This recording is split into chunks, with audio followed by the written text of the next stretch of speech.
I, 29F, dated a guy Joe, 30M, for 3 months before he left me to go back to his ex Kim, 30F. Right after we broke up I found out I was pregnant and now I'm at 24 weeks. I let him know and he was ecstatic. Turns out his girlfriend had fertility issues and would likely never be able to get pregnant naturally, and he has always wanted to be a father. Getting back together was out of the question for both of us, so he's still with his girlfriend. Joe was only allowed at the initial appointment because of COVID-19, and we found out I was having twins. According to Joe, when he told Kim, she had a mental breakdown about her infertility and wanted to talk to me. I met them at their house and Kim stated that she wanted to be involved in my pregnancy because she would eventually be the children's stepmother. She started telling me that I needed to do a home birth, that I needed to formula feed so that they could have the babies half of the week, that she wanted 1 boy and 1 girl, and that she wanted the kid to call her mama since they would be calling me mommy. I shut her down and said I would make the best choices for my children and my body and left. Kim continued to be overbearing and texting me every day about my eating habits, exercise habits, and ing about how her job wouldn't let her take maternity leave. At the virtual genetics counseling appointment, she attended instead of Joe and took over the whole meeting trying to talk about her family history, which wasn't relevant. When it came time for my 20-week level 2 scan, they allowed me 1 guest and Joe suggested I take Kim instead of him, which I refused to do. Joe did end up coming and he found out the gender because I wanted to keep it a surprise for me so we could throw a gender reveal party. I put a pregnancy announcement on my social media and then she put up an announcement saying they were expecting twins, the non-traditional way, and how blessed she was. I was irritated but I kept my mouth shut. Then she threw a gender reveal party and posted it on social media. I wasn't even invited. She also announced that she's having a baby shower. I commented on her posts and told her to stop treating me like a surrogate, that the kids weren't hers, and that Joe didn't have any claim or custody of the kids until they are born. I then called Joe and reiterated all of this and stated that I would not be seeing either of them until we went to family court, and that my mother would be my birthing partner. He and Kim and some of her friends and family are saying I'm an asshole, and her mother even called and insisted I give her one of my babies. Like, this is the Parent Trap?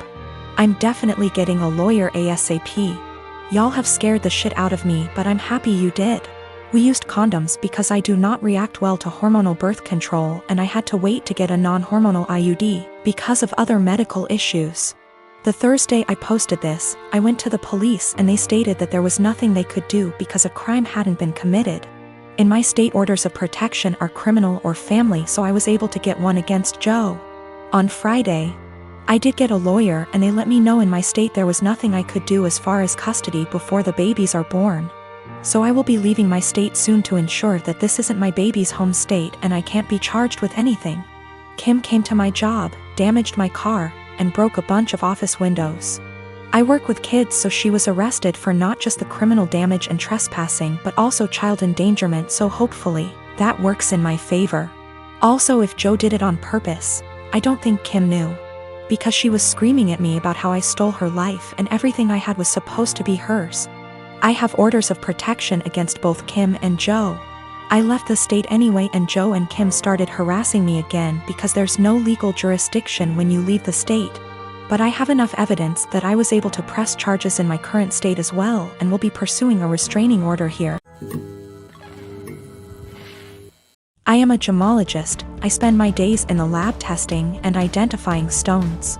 From the nature of my work, I also have a large and valuable collection of jewelry but also gem specimens that I keep in a safe I specifically bought and had installed to keep them safe. I also have a second smaller safe for keeping important documents like passports. I own my home and my boyfriend of 2 years recently moved in as he was renting before. I gave him the code to the smaller safe so he could put valuables in it, but he also wants the code for my gem safe. Not to put anything in it, but he says because we are living together now I should trust him and give him the code. I've said no because he has no reason to open the safe as the only thing it's used for is storing my collection. He said he has no interest in my gem collection, doesn't want to look at them, but still wants the code to access them. This is causing tension because he says I should give it to him as a show of trust, and I said no. because he literally has no reason to go in there, so he doesn't need the code. This is a 6-figure collection, so I'm not being difficult over a few little gems here. I am the only one who knows the code. The safe weighs nearly half a ton, it's bolted to the floor and wall and is from a company who makes safes, vaults and strong rooms for jewelers. You could bring the house down around it and it would still be intact. All of the gems and jewelry in the safe are mine and mine alone. I do not keep any clients' jewelry at home. For my other business doing valuations, I rent a separate space and keep client items there. I will give an update once things have panned out. I've moved all of my personal docs out of the little safe and into my gem safe. I told him he isn't getting the code and I will die on this hill. He has no reason to have it, and his continued lack of respect by the pushing of my boundaries wasn't okay. I felt like he was trying to manipulate me by making it about trust. After a lot of back and forth, he finally admitted that he wanted access to the safe, because he didn't feel like I was sharing the whole house with him. Because I insisted on a tenancy agreement rather than just letting him move in. And he didn't like that part of where he lived was off limits to him. He was also insecure and resented that I have more money than him and own a home whilst he doesn't. He had made a few comments about this before, but I didn't realize it was such a big issue for him. He also said that by keeping him out of the safe made him feel like I thought he was lesser than me, and that it made him feel like I was treating him like a child. I told him if that's how he feels, then this is not the right relationship for either of us, and that it was best we break up. He was shocked that I was ending things over this, cried and asked me to reconsider. When I said no, he then got angry. Called me a stuck-up B*TCH, said he was better off without me anyway, and went to his friends. I told him via text he had 30 days before he had to leave, as per the tenancy agreement. So he didn't need to stay at a friend's. He said he would be gone by the end of the week. 2 days later he came back and packed up all of his stuff and left. He's staying with his friend now. I have changed all the locks. I have an alarm and CCTV system that's professionally monitored, and I have changed the verbal password I have to give when you call up as a precaution. I've checked all of my collection and it hasn't been touched. I also am giving my solicitor the code and safe deposit details to be passed to my executor in the event of my death. I feel horrible because despite all of this I love him. I should have a partner who not only respects my boundaries but takes an interest.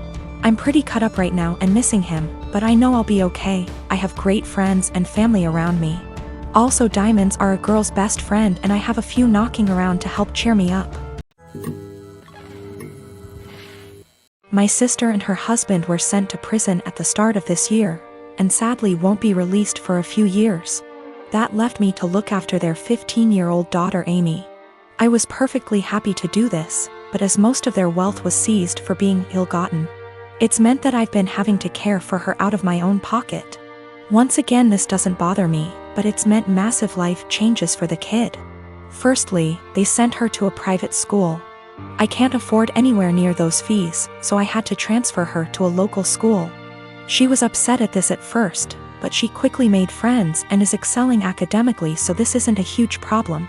She's been off school for the last few months anyway due to the situation. A bigger problem is clothing. Like my sister, Amy loves fashion and designer stuff. She's still got a lot of stuff that her parents got her, but she's always on the lookout for new clothes. Unfortunately, I can't afford anywhere near the sort of stuff she likes. And I also have 2 children of my own whose clothing I have to pay for.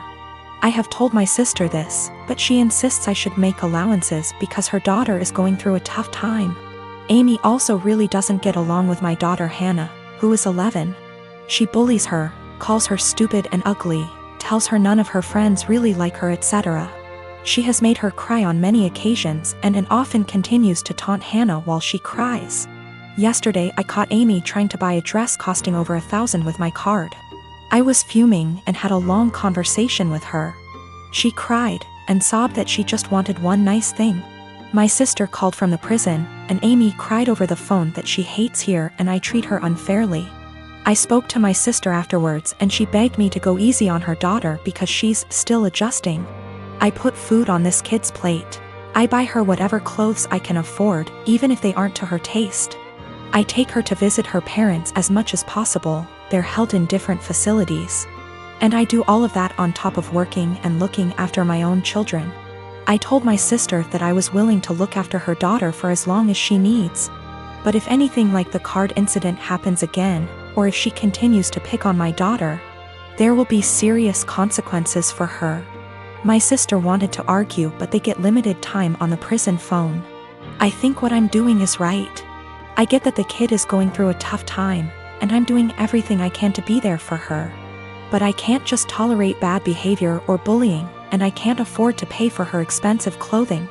The fact that she's struggling to deal with what happened to her parents doesn't change that. I have 3 siblings between the ages of 10 and 18. I'm the oldest, fourth at 25. Every year on every single one of our birthday, we're expected to celebrate my mom as well. We've done it since we were little. It was taught to me as giving thanks for carrying plus giving birth to us, which I'm all for. I am grateful, as we wouldn't be here without her. The issue is, though, it becomes less of our birthday and more so an anniversary for the day our mom gave birth. Every year on our birthday our mom gets gifts too. As we got older, we're now expected to get her monetary gifts, and not cards or homemade stuff. Just recently was my birthday and I was gifted some much needed clothes and dishware for my new apartment. My dad, however, got my mom a new MacBook. My siblings all got her gifts too. My youngest brother isn't expected to give much. But my 16-year-old sister and 18-year-old second brother work, so they're expected to give gifts too. My sister pulled me aside before my birthday and said she was sorry she couldn't get me much. She got me a sweater, I love it. And that she wanted to get me more, but our mom was pressuring her to get a certain necklace for our mom. Apparently my mom had been dropping hints for months, and my sister was worried our mom would be upset and feel underappreciated if she didn't get it. I asked how much it was, and my sister said it was $300. I honestly lost it on our mom and chewed into her later that afternoon when my mom opened her gifts after me. I think she's ridiculous for even wanting my sister to spend so much on a gift. Mom started crying and my dad kicked me out. Mom won't answer calls, but my aunt, mom's sister, called and said I was a POS for not respecting my mother and that I'm a selfish, narcissist child for being jealous of the gifts mom got. I thought I was in the right, but now I don't know. It's been over 2 weeks and mom won't answer my calls. She's been posting on Facebook inspiration quotes about letting go of the toxicity in your life, how blood doesn't equal family, and how hard it is to be a mother. Several family members, aunt, grandma, uncle, and 2 of my cousins, are replying to the posts and are very obviously directing vague comments at me about being a horrible daughter. What to think now because of how many people are on her side.